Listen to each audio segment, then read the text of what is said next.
Hi, Sonali. Thank you so much for joining us on the note. Joining listeners and viewers, joining me on the note this time is one of India's leading clinical psychologists, Sonali Gupta. She, in fact, even came out with a book last year, which coincidentally came out right in the middle of the pandemic, a book called Anxiety. And that is something, Sonali, I want to start out with. You have been dealing with patients for the past 16 years, and even in the last year, I would imagine there would be patients across age groups. One thing that somehow is coming or being referred to over and over again is something called COVID anxiety. Is there something actually that can be termed as COVID anxiety? Thank you, firstly, for having me. I think I think we are beginning to use the term anxiety in relation to COVID. At the same time, I think anxiety has been around for maybe as long as human beings have been around in some way or the other. When it Yeah. comes to COVID, I think there's both fear and anxiety around COVID. So, anxiety is a feeling which is linked to we feeling restless, unsure about the future, not sure how we'll be able to manage it, control it. And also, as I say it in the book, it's largely also about we second guessing our capacity to deal with it. However, in the case of COVID, I think there is a real fear, right? Like we all, everybody on this podcast, as we speak, there is a real fear that we may contract the virus. So I think Hmm. it is a fear, and the fear is contributing to our anxiety. So I think it's the fear, and now it has led to the anxiety. And with the Hmm. second wave, I think the anxiety is linked to far too many factors. At least let me speak about myself. I've never really felt anxious, or I don't know how to describe anxious or having anxiety. Is there a way? Is there a clinical definition that okay, these are the symptoms of anxiety, or this would qualify as anxiety? So definitely yes. I think all of us feel anxious in some way or the other. In fact, in the book, I talk about saying that it's like I've never met anyone who's not anxious. They may not know it, but Hmm. the anxiety doesn't necessarily need to show up psychologically. It can show up physically, emotionally, and in your behavior. So these are three ways. So let's begin with how it shows up physically. So, physically, for a lot of people who say they have never experienced anxiety, very often their anxiety may show up in the form of physical symptoms. So, if you're an actor, if you're somebody who Hmm. works in, you have a presentation to make, there may be that knot in the stomach, that feeling that something, like in your throat, that sensation you get, irritable bowel syndrome, constipation, backache, shoulder ache for some, urticaria on the skin, headaches, what we call stress headaches. So that's one way it physically shows up for a lot of people. Psychology, when it comes to now symptoms that we feel that are clear symptoms of anxiety. So one is that you may have palpitations, rapid heartbeat. You feel that, as let's say now when people are going through their social media timelines, they may suddenly feel palpitations, labored breathing, also sweaty palms, tingling on the arms, hands. I think also other symptoms which we often miss out is like a numbness, a certain numbness. And when it comes to cognitively and behaviorally, anxiety is a feeling where it may lead to avoidance, where you're worried that I have to go to a party, I'm wearing this dress. Of course, now we are not going anywhere in a Hmm. pre pandemic world. Yes. How would people think of me? Am I looking fine? Before an examination, a child, a teenager thinking, let me not give my exams because I'm not prepared. So, avoidance. It also shows up in the form where you double check with others constantly. Like, very simple thing, which I always mention is you post out a message to put it on social media or to a friend, Yeah. and you think about it 500 times before you send it out or before you Hmm. send. So those are varied ways that anxiety may show up. And then of course there are high functioning individual where anxiety takes a completely different form. Hmm. So, in particular, during this last 1 year of this pandemic, what kind of anxiety symptoms have you got? Are they new ones? Obviously, it has to do with what's happening around us, but are you seeing more people getting anxious? And what would you say should one do to handle such situations? Because we're at home right now, we might not have access to people like you all the time. What should one do? Absolutely. Absolutely. So I think, has anxiety increased? To answer that, yes, it has increased in a big way, across age groups, whether it's children, whether it's adults, whether it's older adults, it has increased across age groups. How the symptoms have changed? I think what has changed significantly is that there is a larger hypervigilance, right? And Hmm. to deal with COVID, we needed some bit of hypervigilance, right? There was a time, if we were doing the podcast, I'm alone at home, a bell rang, I would have opened the door and come back. Now I will wash my hands, I'll sanitize, Yes. I keep and I put the mask on before I go. So there are far more steps added to the entire process. So there is far more greater vigilance, hyper vigilance, some which was required and some which has gotten overextended, where it's almost become second nature to us, even in moments when we may not need it, right? Like if your phone beeps, for example, for a lot of people now, they think that maybe there's some bad news coming. So it's almost, the Yes. anxiety has become traumatic.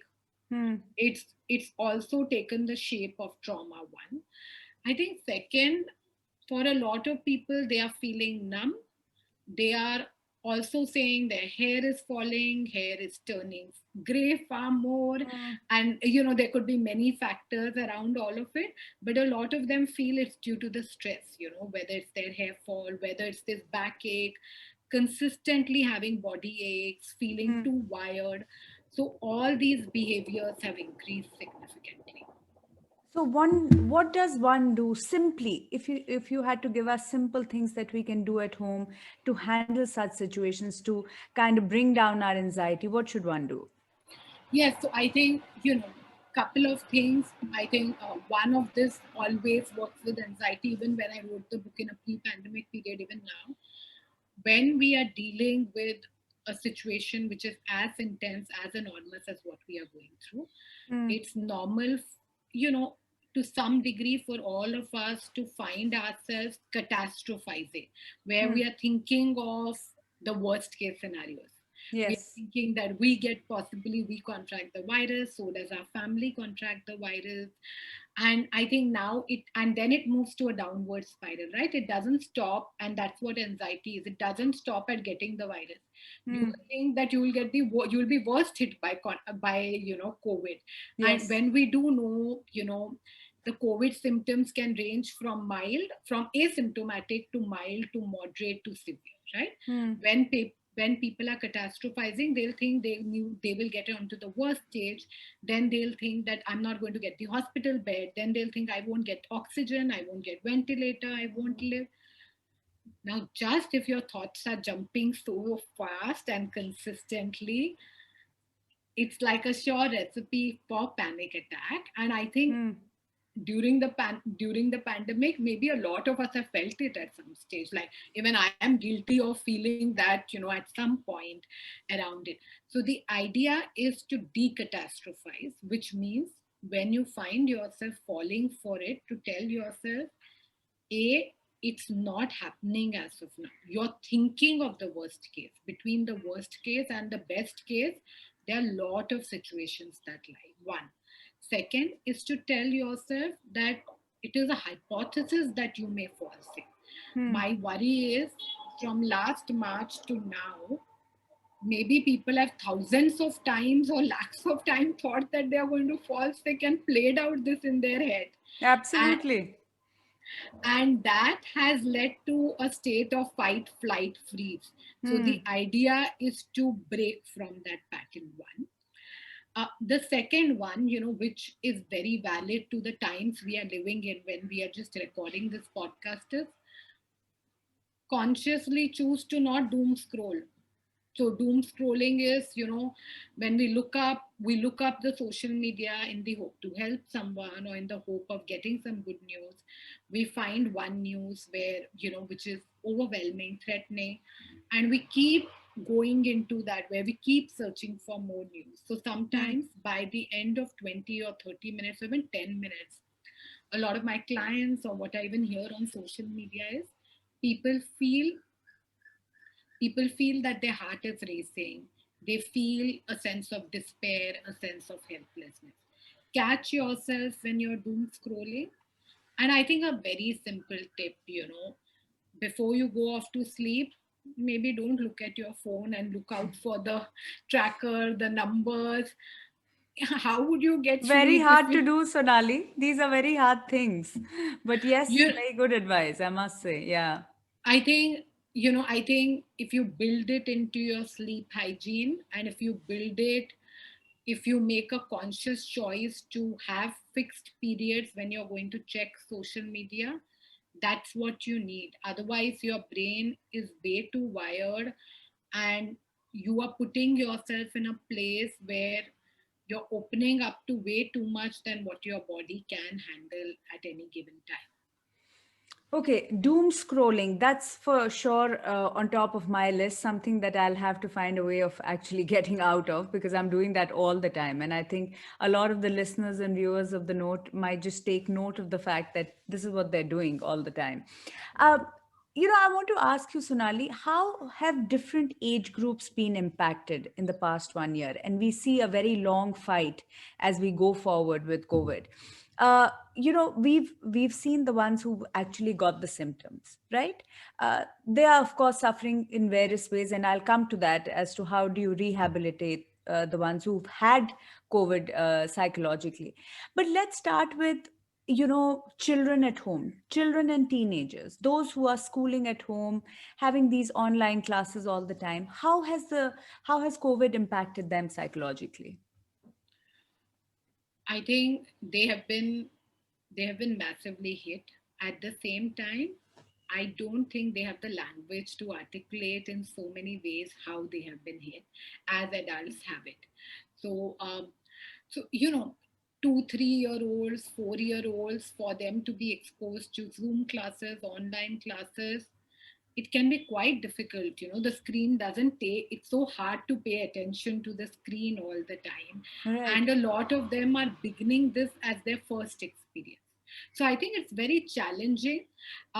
So various bits. So very young children, there's been a delay for some of them when it comes to speech. Some of their milestones, social milestones have been impacted, right? Hmm. We learn how to behave with your classmate, what sharing means, what does it mean to negotiate in little ways, to form Yes. friendships. All of it is impacted. Also, I think there are some children, when you are in a classroom, let's say, or even if we were doing this, let's say, in the studio, I Hmm. would look at you, I would look at the room, I would look at others. I wouldn't be 24/7 looking at you, and I Yes. wouldn't be looking that full 1 hour at you. Yes. But when we are doing this, there is not too much to be distracted with, right? Both of us feel the pressure to look right here. And I think, when children are in the class, they would look around, they would for a moment think about something. Now there's this pressure to be continually just be present and feel the gaze of the teacher or whosoever is around. And I think, I don't know how various schools are doing it, but children in schools particularly talk to other children only during the lunch break or the short break or the bus journey. Now there are none of those options. And Options. I and children, they don't, and children and even teenagers for that matter, a lot of, when I'm talking about teenagers, I mean, from 10, 11 year olds to, like, older, Hmm. Hmm. a lot of them don't know how to talk on the phone also. They have not had phones for in a Hmm. country like ours.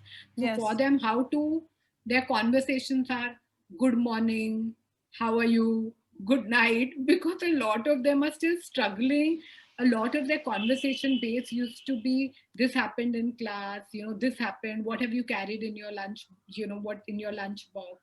So I think the friendships, the ones who are introverts, the ones, who are athletic, a lot of them are deeply impacted. And what about the concentration levels? I mean, on the one hand, conversation is suffering, but I think even levels of concentration are suffering. Wouldn't you agree? Absolutely. And I think that's true for both adults and children, not just children.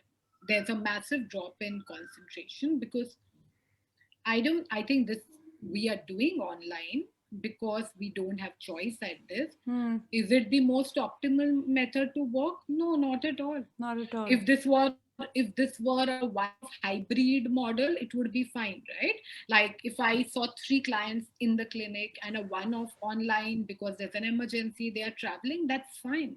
Hmm, But even for children, if they were doing three-fourth of their classes in person and a one-off, this way on a Zoom or a Teams, that would work differently, but not this. Their attention, concentration, I think they also don't feel seen in the way they would have wanted to be seen. wanted to be seen. And what kind of signs should parents proactively look out for, especially if the child is suffering from anxiety or any kind of other psychological issues? So I think the first one is, you know, I think it's most important across age groups to ask how are children finding what's happening in school. Hmm, While children may not always have the feeling word, they may tell you things like, I'm bored. hmm, I feel I don't, I feel it doesn't matter to anybody if I'm there or not there, or I just feel excluded. So I think it's important to build that first step conversation with your child. The second, watch out if your child is, if the child, his or her anger, frustration level threshold has been impacted. Also, if your child, the mood seems consistently low, or also watch out if you find your child consistently being on devices where they consistently are just whiling away their time, but at the same time they're still feeling low, they're anxious, if they have withdrawn themselves, it hmm, may be important to make note of all of these. And younger children, a friend's child said this last year, and hmm. this year I think it's far more complicated. Last year with the lockdown, a friend 6 years said, "I feel I'm in a jail and I'm all trapped. And what do I do? Who do I talk to?" And I think children's biggest competitor is the screen, and the parents are on the screen all the time, right? Time. Like, Yes. if you are a parent, you do know that all your work happens. If you're a working parent, you are all the time on the On screen, the right? laptop. Like, Yes. Hmm. and if it's not the laptop, it moves to the phone, right? Like, Phone. Yes. even if you're socially doing a check-in with someone, all of it moves between the two at the end of it. So I think the children are really also competing with that, Hmm. and I think that's a huge struggle, and as you said, it's going to be a long battle, and a long time before we resolve it. So I think it's important for parents to be mindful that children, although the parents are at home, children may not feel seen and heard by them, right? Earlier we had an option to leave our phones and our like devices at work and just come home. Yes. No, it is. It's going to be a long, it looks like it's going to be a long battle with COVID. And honestly, I mean, I talk to my friends who are parents, and it's very hard having children at home and constantly either between online classes and just, whiling their time on gadgets. It's unnatural. But I guess we have a bigger war to fight outside of our homes. Um, let's talk about the age group of 18 to 35. I mean, this was the age group that thought that corona is not going to touch them last year, and that's the impression overall that we got. But this time around we see a large number of people in this age group also getting affected, um, from that sense of being almost unbreakable by this pandemic to now suffering. What kind of an impact is it going to have on this age group? I think while last year the fear was lesser of contracting the virus for the Hmm. 18 to, like 35 or 18 to 45, that age group 50. I think last year also they were impacted because for a lot of them, or even 16-year-olds, that was the time they would go out, possibly start dating, start Yes. experiencing life, freedom, agency, all of it. And also for people who are working, right? just imagine we are older, like I'm an elder millennial, as elder as millennials can get, as old as they get. Your first job, yeah, you met people, those are the same people kind of, hung around with, you went out with, they became your social circle. Now, for a lot of them, whether it's their college friends or whether it's Hmm. their work colleagues, there's no social connection other than the face that they interact with, right? Yes. So the ones who are going to college, they are beginning social connections on a very different note than what we all used to at some point. Now, like my daughter who's 11 and a half, she tells me this pre-pandemic life seems so far away, like it's so hard to even remember. And sometimes I think, okay, for 11 and a half year old feels this, for 18-20 it would be such a loss, right? Like, Yes. you spend so much, that was your age to go out, to experience life, to find your own rules, to make your own rules, all of it. Hmm. And I think also those, whether if you're dating someone, you're not dating someone, the possibility of a live-in, the possibility of traveling, the possibility of gig economy, freelance working, I think they all are massively impacted, along with the fact that I think with the devices, there's an underlying assumption. And I think last year we were in such a brain fog that people just continually kept working because we thought this for 3 months and it will end. Yes. So I think a large part of their rest, relaxation, taking care of themselves has been massively impacted for a lot of young people, and as a result they are struggling with anxiety. All of us are too, but I think Yeah. for them the losses are way too many and way too deep in that sense. And a lot of them And live alone in that age group. So my deep worry is that they do live alone. Like a large part of my hmm, clients who are 20 to 40, they live alone, they alone. don't live with their family. Yes. So loneliness, touch deprivation, these are massive concerns. No, and finally, the age group of 35 to 80, right? This particular age group and older has been impacted the most. And even now, there are about 25 million odd old people who live alone. Their sense of anxiety perhaps is the most amongst all age groups. Wouldn't you agree? Actually I wouldn't, Okay. because I feel a uh, so 35 to 80 is technically, you know I think two or three age groups. And Mm, so, 35 to 45 would be one age group, 50 to 60 would be one age group, because a lot of them there are far more immunocompromised, conditions have started showing up. Then 65 to 80, 90, they are far older and even physically struggling at some level. mm, For a lot of people between 35 and 45 or 35 to 50 is the time when your career actually peaks. A lot of your career peaks are between 33 and 40, largely, in sectors where you have worked hard for about like 7 to 10 years, and your career will peak around, my mm. understanding with most of my clients and people I work in media across, for a lot of us, the career peaks around 33 to 38. Those are your career peaks, yeah, and higher, of course, from there. So I think a lot of people have lost that momentum, right? Like diversity has been massively hit. I know Mm, so many women who have not managed to go back to work because when there was a lockdown, there was no help. They wanted to give time to their children, or diversity mm, just took a back seat and they couldn't, get back to work.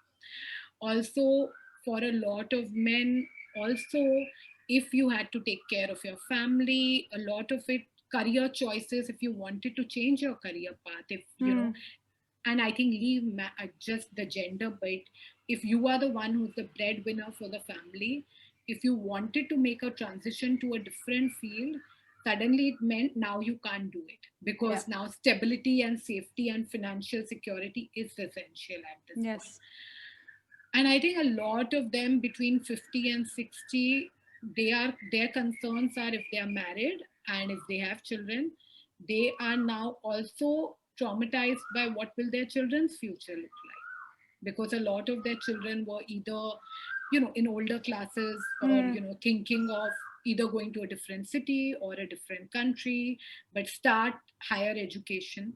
So they are compromised by that. And that's also the age group that also, if they have parents, their parents are older, 80 and plus, and they're also worried that how are they going to deal with it. And I think, yeah. Yeah. No, no, please continue. Please finish. And I think the not last, but the age group, which is, 65 plus or 60 plus, 65 to 85, 90 and older, I think for them, it just feels that they're all clubbed into one bunch of Yeah. people, and all their freedom is chopped off, right? Like Hmm. last year they were told, senior citizens, you shouldn't be doing this, you shouldn't be doing that. And I think they feel that their last few years of freedom have been just taken away completely, like whether it's traveling, whether it's the idea of now spending time with their friends, with their family. It's Yes. all just for everyone. Like, client of mine, his daughter was pregnant and she delivered, but all of it was in the lockdown. uh, they were supposed to travel to a different city, but they couldn't go to the city. Hmm. When the child was born, they still couldn't be there. Right. It was regret, it was loss, it was sadness, and nobody imagines this happening, right? Like, Yes. you don't think that none of this will work out. Like, so like my client said, even if I had a fall, I would have been able to go there at some stage. Now I'm not even sure when do I go. Yes. No, I mean, it's so sad what is happening all around. I mean, but the saddest part, and I want to understand from you, and there are two aspects of this. One is, how do you psychologically rehabilitate those who've had COVID, perhaps had a very bad stint in a hospital and then finally come home? One. And two, especially somebody who were to lose a loved one in the most, I would want to call it macabre sense, by being at a hospital, not getting a bed, and actually losing someone under very, very dire circumstances, circumstances that are completely out of their control, that sense of helplessness. How do you psychologically rehabilitate both? So, to be honest, I don't think I would use the word rehabilitate. Hmm. I would. So, for someone who has dealt with COVID in the hospital and recovered, it becomes a journey of trauma and then surviving, and the resilience possibly that they felt, Hmm. or the sense of disillusionment that they're feeling if they had to deal with various blocks. So I think the approach to how do you deal with it would be very personal, customized, and sadly, there is no one answer, because from what I have heard over the last 1 year, I've realized every story, while it's so similar, it's so different. Different. You know, like clients who have been alone, where they've been quarantining, even the ones who have not had symptoms, or who have had symptoms. I've had friends who have had to quarantine alone because they live alone, Right. or because they are separated, going through a divorce, or because they never married. And I think those are all challenges that will come, that are going to remain with people for a long time, right? Hmm. Like for 14 days, just to be in this one house, not see anyone at all, and not to head out at all. So I think all of it would require a very customized, personal understanding of their context that it Hmm. played around, Hmm. and also how their past experiences have been of struggle there. And but at the same time, it would take very long time for people to deal and to develop now a psychological sense of safety and well-being again. It will take a Hmm. longer time. Now the second set of people that you're talking about, I think my first concern would be that a lot of them would struggle with survivor's guilt, right? If you have Hmm. lost a family member, you can't but not think about what could I have done differently. Yes. So my first concern would be that. And as you rightly said, I think when we lose people, I think not in the last wave where hospitals were available, ventilators were available. Now when you're losing them because you couldn't get a hospital bed, or you couldn't get oxygen, I think the grief has consumed and taken a form of, what I call complicated grief. And and that's because that's just not pure grief linked to the loss of someone, right? Hmm. That's complicated by external factors where you couldn't do much. All you could do is, like, even at this point, sometimes people can share about it, ask for help, reach out. So there, it's grief, it's trauma, it's anger, it's rage, it's also this feeling of that, what's the point of living for me now, for a lot of people. And I Hmm. think for them, and I think that's an epidemic. I don't think any of us, you know and and I'm not saying this in a boastful way, but so I worked 16 years now, and by the time you work so many years, you work, and I used to do a lot of crisis work and trauma work. But the kind of trauma one is seeing, it's just heartbreaking, even as a therapist. Like, there are so many days where I'm teary eyed because there are no templates, right? Like, even as I speak now, there are no templates. The healing would have to be so personalized. It would have to evolve, because and healing is happening, with, when there is a earthquake, when there's a flood, there's an Hmm. end to it, right? And then people come to you. Or when Yes. somebody lost somebody to an accident, there's an end, and then there's a period when things have settled. Hmm. Now, even as a therapist, my client may have lost someone, and they still have multiple people who are struggling. So I think it's that one is going to be, I think, as complicated as the grief, so will be the process of what it means to recover in any form. No, And I sadly, there are no easy answers to it, there are no no easy matter. answers, and that's like increasingly coming forth uh, in almost every sense of this pandemic, every aspect of it. There are no easy answers. um, Sonali, I wanted to ask you that, we saw in January of this year, actually, it started from about December, January, February, we saw people starting to come out thinking that the pandemic was over. And despite all the caution and the precaution they had taken through the whole of last year, they seem to be almost like, now as if caged animals had been let loose. There was no Hmm. sense of fear per se, of or caution is a better word to use, that you saw in a large number of people. How do you explain that? Because here you've been locked up inside your homes for the longest time. Uh, Obviously, you felt like a prisoner and you've wanted to break free. Do you see that even after this second wave, which is far more virulent, people are likely to behave in that manner? And the reason why I ask you is that, is human behavior such that you're going to go back, or rather rebel against certain, restrictions that are put on you? I think what in December, Jan, I think people started seeing so much hope with the vaccination coming in. Hmm. It almost seemed the vaccination is here, so we have the answer to the virus.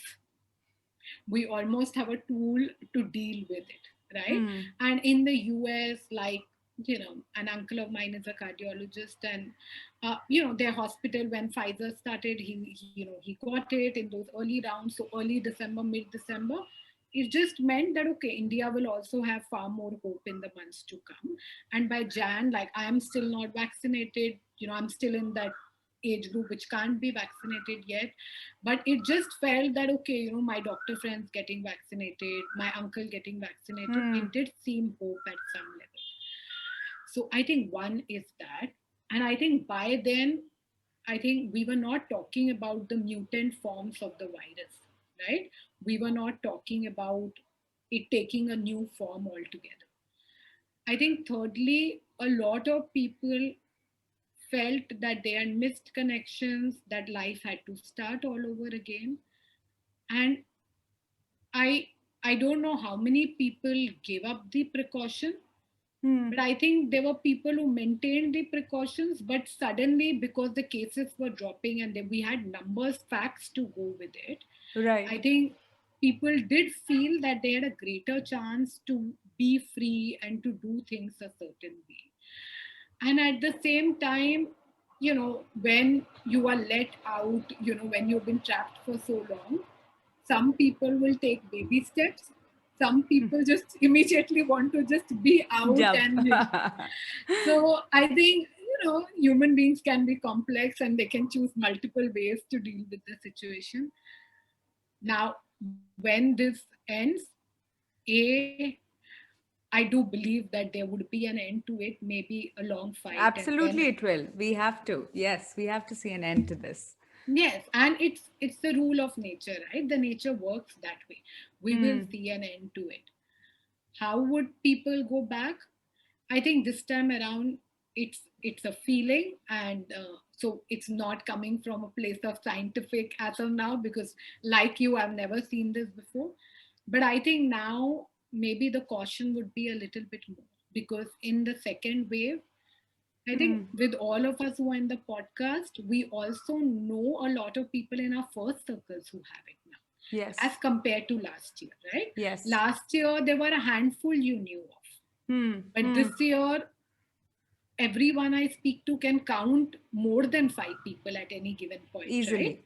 Easily. So I think that now when people have suffered and experienced it, and even if they were asymptomatic, mild, I think the quarantine, the figuring the fact that the worry that you will infect someone else, or Hmm. you have already done it, looking for kids, hospitalization, I think all of it is going to leave scars on people. So I think going back would be very slow, and I don't know, but my understanding is that world would look very different, and maybe there will be far more additional steps to it.